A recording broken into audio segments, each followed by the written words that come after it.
Round of applause.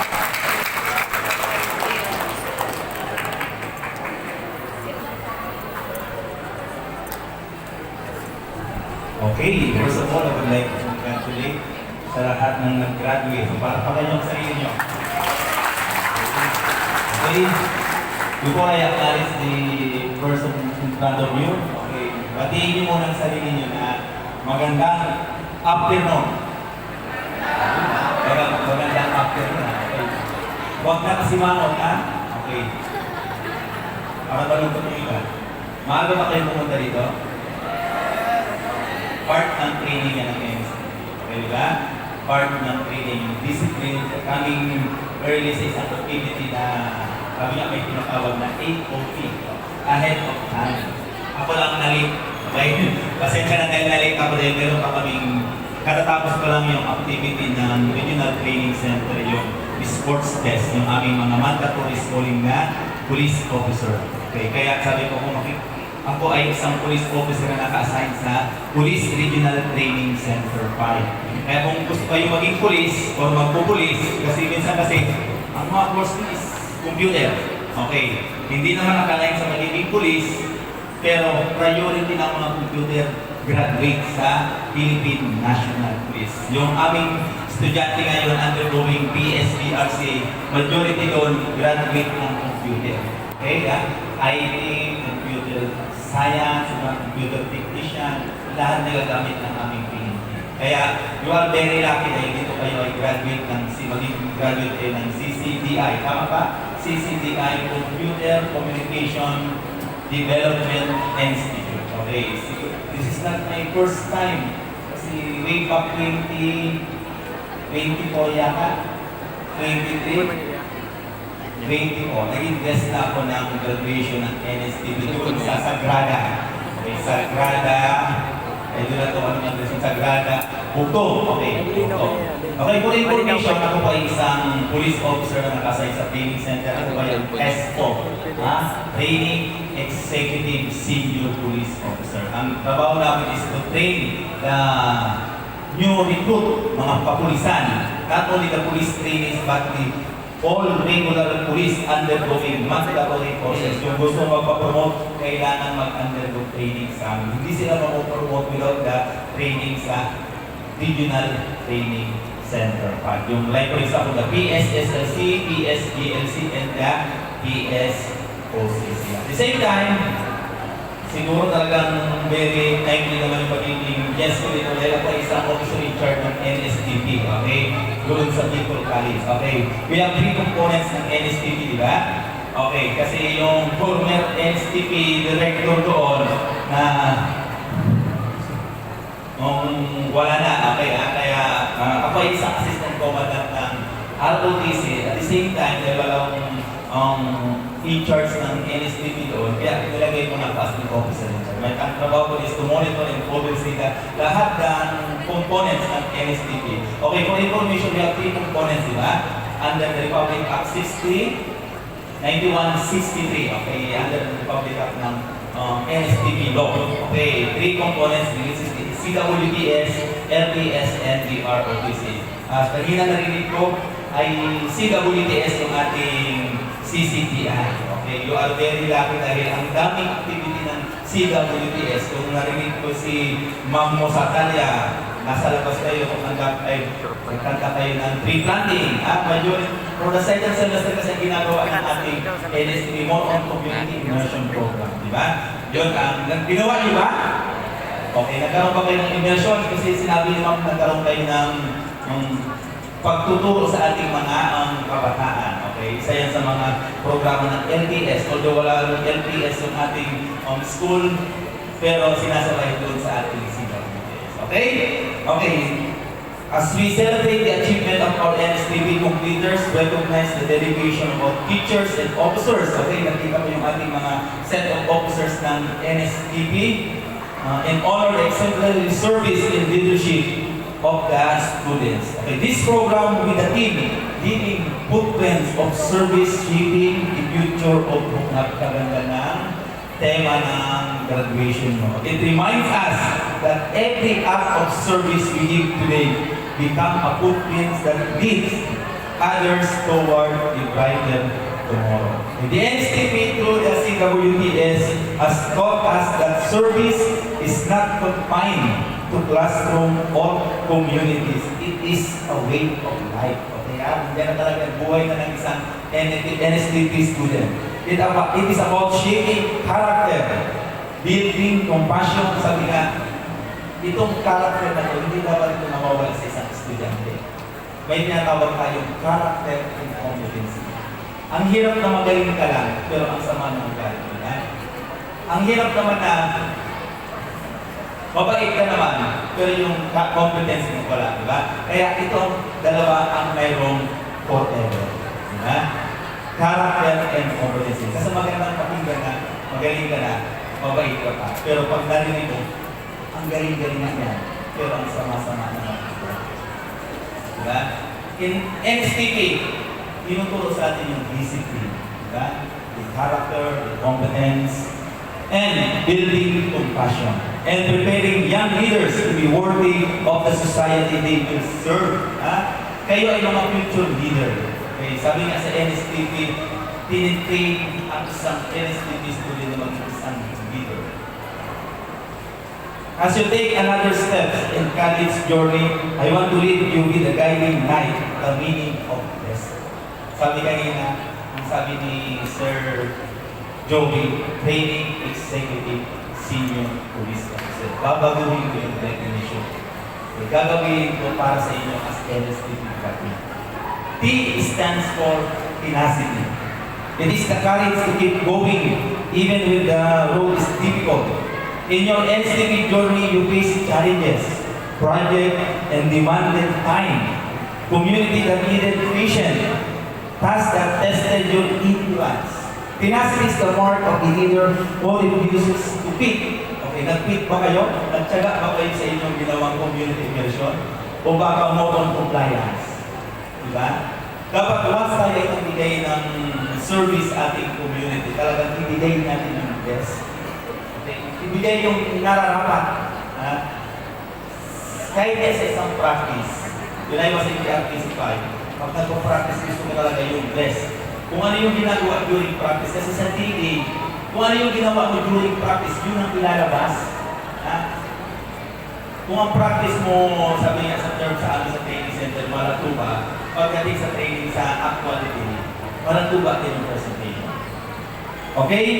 Tenacity is the mark of leader who produces. It will carry through the greater challenges of life. Think of the time you feel tired, you still show up to serve. Next is letter T. Letter E stands for empathy. Ano yung letter T?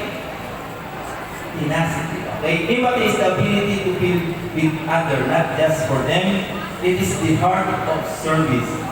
When you taught children read, okay, kanina, sabi ni Mama sa talyag pala yung student, di ba? When you reach out to communities, mayroon tayong community outreach activity, part ng program ng NSTP. When you listen to the stories of struggle, you practice empathy. Sabi nga natin, leadership without empathy is empty. But leadership with empathy transforms life. Empathy is what allows us to see beyond ourselves. It is what makes service meaningful because it connects us to the humanity of others. That is empathy. Next is letter S. Ano yung letter S? Letter S is service. Okay? Service is the foundation of NSTP. Kung i-define natin yung NSTP, sabi niya, National Service Training Program. Andun yung service. Once na nagbigay ka sa community, dapat walang masasabi sa iyo yung community. Diba? Mahirap na pag pumunta ka sa isang community, di ba may kwento? Sabi yung kwento, I love to show you the simple story. May isang tatay, may isang bata, kasama yung kalabaw. Siguro narinig nyo na yan. Habang naglalakad sila papuntang Santo Domingo, nakasakay yung bata sa kalabaw. Sabi ng taga-Rawis, tumakadaan sila sa Barangay Rawis. Sabi yung Barangay Rawis? Nung dumaan sila doon, ang sabi ng mga residente, ano ba naman ang bata ko? Hindi na naawa sa kanyang tatay. Siya pa ang nakasakay sa kalabaw. Di habang naglalakad sila, naisip ng tatay, pinababa yung bata, ang sumakay yung tatay sa kalabaw. Habang naglalakad sila, ang susunod na barangay sa Rawis, Alimbay. Pagdating sa Alimbay, sabi ng mga tao sa Alimbay, ano ba naman ang tatay na to? Siya pa yung matanda, siya pa ang nakasakay sa kalabaw. Di narinig ng mag-ama. Habang naglalakad sila, bumaba yung tatay. Naglakad sila. Then, sumakay yung dalawa. Yung tatay at anak, sumakay sa kalabaw. Pagsakay niya, habang naglalakad sila, pakalampas nila ng Alimbay, anong sumunod? Higaan. Sabi ng mga taga-higaan, hindi man lang ito naawa sa kalabaw. Sila pang dalawa ang nagsakay. Pagod na yung kalabaw. Hindi na alam ang gagawin ng ating ng tatay at anak. Ang ginawa nila, binuhat nila yung kalabaw. Naglakad sila papunta na doon. O, ano nang sasabihin nun? Pagdating sa Alimbay, sa Alimbay, ano? Padang. Sabi ng mga taga-padang, sira ulo itong magama. Wala pa kayo yung magkakatulog ka kasi yung nasa lito ka. Okay, ito yung lesson doon, di ba? Kahit tayo ay, masabi na, hindi natin mag-please ng lahat, di ba? Hindi natin please everyone. Kahit gumawa ka ng service, pagdating sa community, may masasabi at masasabi. O, may nasabi ba? Nung kayo ay pumunta sa community, na masaya ba yung community? O bago pagkalis mo, walang hiya naman ito mga estudyante na ito. Minsan nakatulong, nakasira pa. Di ba? Once nagbigay ka ng service, talagang nagbigay mo yung service. Yung walang masabi. Pero kahit anong gawin natin, sabi niya sa pulis, lagi may nasasabi sa pulis. Yung isang pulis, nag-attend ng mass. May isang matanda, nag-pray, Lord, bigyan mo ako ng pambili ng pagkain. Isang daan lang. 100 pesos ko. Narinig ng pulis, habang mananalangin yung matanda. Bumunot yung pulis. Pagbunot niya ang pulis, nakita 50 pesos ang pera niya. Sabi ng pulis, Manang, sa'yo na itong pera. Nung binigay niya, nireceive ng matanda. Nag-pray ng matanda, Lord, salamat po Lord at iligyan mo ako ng pambili ng pagkain. Pero sa susunod Lord, huwag mo nang idaan sa pulis na bawasan ng 50 pesos. O, di ba? Ano yung lesson doon? Ha? Dumando ka sa pulis. Tumulong na yung pulis, napasama pa yung pulis. Ganon ha? Ganon. Sa labas, ganon ang magiging program natin. Okay. Service is the footprint that never fades. Long after the people will not remember what you said, but what you did for them. Okay? Kung ano yung ginawa nyo, maaalala yan ng community. Okay, next is letter P. P stands for, ano? Purpose. Anong purpose nyo? Bakit nagpasa kayo ng NSTP? Diba? Hindi ka makakagraduate without the NSTP. Okay? Experience ko yan. Ha? May lumapit sa akin estudyante, hindi siya makakagraduate. Bakit hindi ka makagraduate? Hindi ako pumasok simula nung pasukan ng gaba. Paano nila mabibigyan ng state kung hindi ka pumasok? Diba? Dapat yung responsibility sa students, gawin nila nila. Dahil yung responsibility ng isang teacher, ginagawa din nila. Paano mabibigyan ng grade ng isang huling klase hindi ka pumasok? Okay, may purpose. Sabi natin, purpose is the compass that guides your footprints. Lagi may footprints dahil ang tema natin may footprints, diba? It answers the question, why do we serve? Why do we live? Your purpose is not only to finish college or to earn degree. Okay? Baka sa inyo ang purpose nyo, makagraduate lang kayo. Huwag kayo sabi nga, aim high. Okay? Right after the training, right after the course, ano ba ang next na gagawin? Sabi nga, graduation is not an end. Graduation is the beginning of another chapter. Okay? Huwag kayong mag-stay sa ganito. Dapat mag-move forward. Okay, in your heart to shape the future. Purpose gives meaning to every step you take. Without purpose, service is just activity. With purpose, service becomes destiny. Okay, that's the letter O. O stands for optimism. Okay, maging positive tayo. It is the light that keeps us moving forward. It is the belief that tomorrow will always be better. In a world filled with challenges, optimism is the spark that inspires others. You will resilient and remind us that hope is never lost. TESCO is not just a mnemonic. It is a call to action. Ano yung T? Tenacity. E? Empathy. S? Service. P? Purpose. And O? Optimism. Are the values that will make you worthy leader of this society. As we move forward in the college and beyond, let this principle guide your decision, your action, and your dream. Okay, as we continue your journey, carry with your lesson of NSTP. Carry tenacity with challenges around us. Dahil ang empathy when you met those in need. Carry service as your lifelong mission. Dahil ang isang purpose as your guiding stars. And carry optimism as your gift to the world.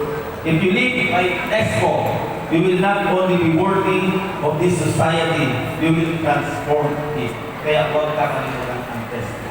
Sa training, ang tawag sa TESCO, Training Executive Senior Resource. But para sa inyo, TESCO, tenacity, empathy, service, purpose, and optimism.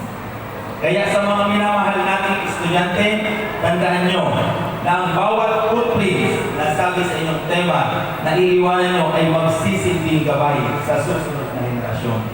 Ang inyong paglilingkod ay hindi natatapos dito. Ito ay simula ng mas malawak na misyon sa bayan. Huwag kayong matakot na hamon sapagkat sa bawat pagsubok ay may pagkakataon. Para magtagumpay, huwag kayong mawalan ng pag-asa sapagkat kayo ang pag-asa ng ating lipunan. Finally, my wish to end this message is as simple. Sabi nga ng isang, okay magalala, konting quote na lang ito, di ba? Sabi ng isang philosopher, siguro sa bukasa niyo, great minds discuss ideas. Average minds discuss events. Small minds discuss people.